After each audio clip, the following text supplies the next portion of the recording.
As you can see, the trailer opens up with Booker DeWitt being taken by boat to a lighthouse, which is kind of a nod to the first scene of the original Bioshock. Now at this point we don't know how DeWitt gets to Columbia, only why he's headed there, to bring back Elizabeth. But considering this scene takes place in the ocean, it's safe to assume this takes place very early on in the game. And if this is indeed the launching point for Booker, it's actually ironic because the first Bioshock allegedly started in a plane that crashed in the ocean, and it's the lighthouse that led the main character to Rapture, while Bioshock Infinite starts out on a boat, with the lighthouse acting as the launch point to the floating city of Columbia. Bring us the girl and wipe away the debt. That was the deal. So in the only voiceover of the trailer, we get Booker DeWitt stating, "Bring us the girl and wipe out the debt. That was the deal." So it's obvious that Booker is in some kind of debt, enough that he's willing to risk his life to save Elizabeth. But the chest in his possession is actually more telling than the actual words. First is the postcard from Monument Island. Now the image of angels appears several times in this trailer, and it's unclear at this point whether there's some kind of religious sect currently in Columbia. But it's also a postcard, which makes us question, how did Booker get it in the first place? Does he know someone in Columbia? Is it a clue to help find Elizabeth? Or even, has he been to Columbia before in the past? Even more questionable is the photograph to the left. Is this a younger version of Elizabeth or someone else closer to Booker outside of Columbia? From his left hand we know that he isn't married, so either explanation is entirely plausible. Also, since the game is set in 1912, we can assume the technology is a lot more advanced than ours, not just because of Columbia or the handyman, but because in order to take a photograph like this, a person would have to stand or sit perfectly still for a good 10 to 15 minutes. Now clearly in this position she's in, this wouldn't be possible with our technology in the early 20th century, or would have been extremely difficult to do so, leading to the idea that Bioshock Infinite is an alternate history. The details elude me now. So this next shot shows off the location of Battleship Bay, which I'm really hoping is a level within the game. The setting is very reminiscent of the Jersey Shore or Atlantic City at the turn of the 20th century. And while it's clear there is sound, the shot is too narrow to see whether or not there's an actual body of water nearby. The background in this shot is modeled off some kind of battleship, and whether it's an actual decommissioned battleship that was once used in wartime or is merely modeled off one remains to be seen. In this shot, we get brief glimpses of two locations in Columbia, the Hotel Soldiers Field and the aerodrome. And for those that don't know, an aerodrome is any location from which aircraft flight operations take place. Now prior to the shot of Battleship Bay, we also got a shot of Monument Island. But even more telling is that Columbia is clearly set up as a tourist destination of sorts, with the constant images of beaches, hotels, and airports. Now at this point it's all very idyllic, people are happy, and there's really no sense of war or chaos of any kind, leading us to believe that Booker enters Columbia before the tipping point between the founders of Columbia and the Vox Populi. But the details wouldn't change a goddamn thing. Now this shot of the handyman shows them as some kind of miracle cure for mortality, but also as some kind of abnormality, as it's presented to us as a circus sideshow. Live forever with Bettermans, Autobodies, the handyman, a modern miracle. If we gather anything from this shot, it's that the handyman are easily spooked, since as soon as the camera in the foreground goes off, he immediately flinches.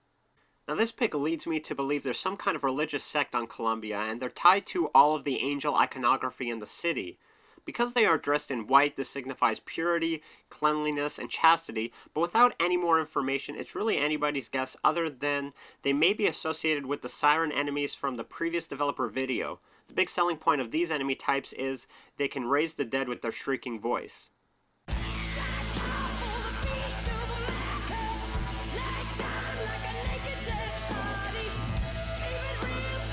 Now this seems to be a new enemy within the game, whose obvious power is controlling fire, but its armor tells us more than the fact it's meant for protection. The image of fire, the old-time welder's mask, and the body armor itself implies this individual was part of the working class of the Vox Populi, since many machines back then were still fueled by coal. Now this would make sense, since in order to keep Columbia afloat it would require excessive amounts of some kind of fuel to power them, as well as the necessary laborers to maintain them.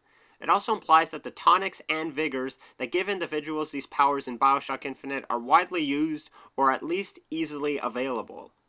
Now from here on in with the trailer, we see a striking contrast between red and blue.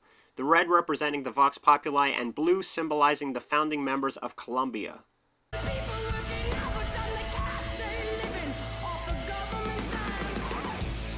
Now, as gruesome as the scene plays out, it shows us two very important things. One, that the skyhook could be used as a melee weapon, as well as a means of transportation, but also that there's some kind of army or police force on Colombia. Now, this is evident since both officers are wearing the same blue uniforms, hats, and badges. But why is Booker shoving this subordinate's head into the commander's skyhook? Is he undercover posing as one of them? Really, it's anyone's guess at this point.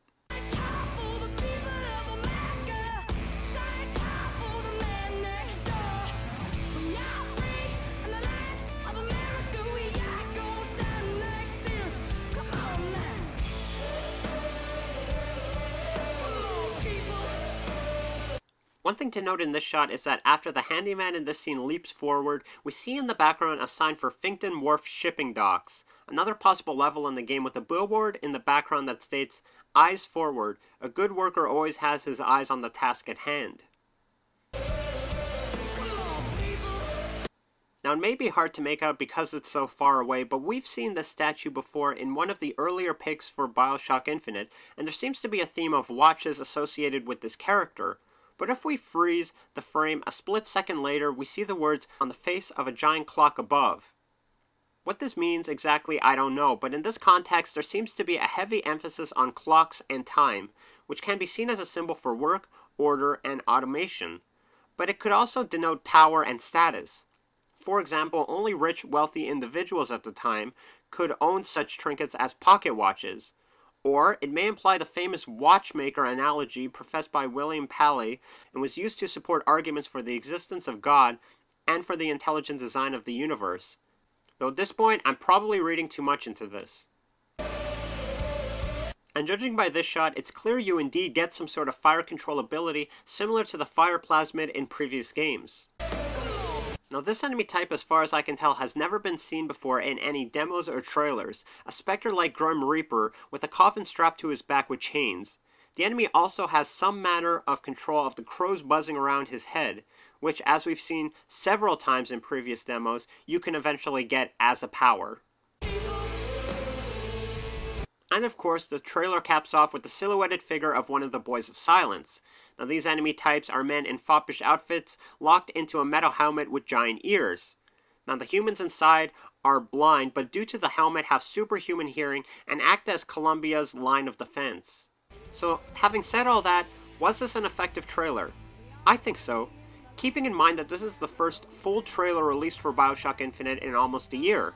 It revealed some things we didn't know previously, but at the same time kept us guessing and left many things unexplained. That being said, I really hope you enjoyed this video. Now if I missed something, feel free to add it in the comment section below, and as always, feel free to rate, comment, and subscribe to my channel.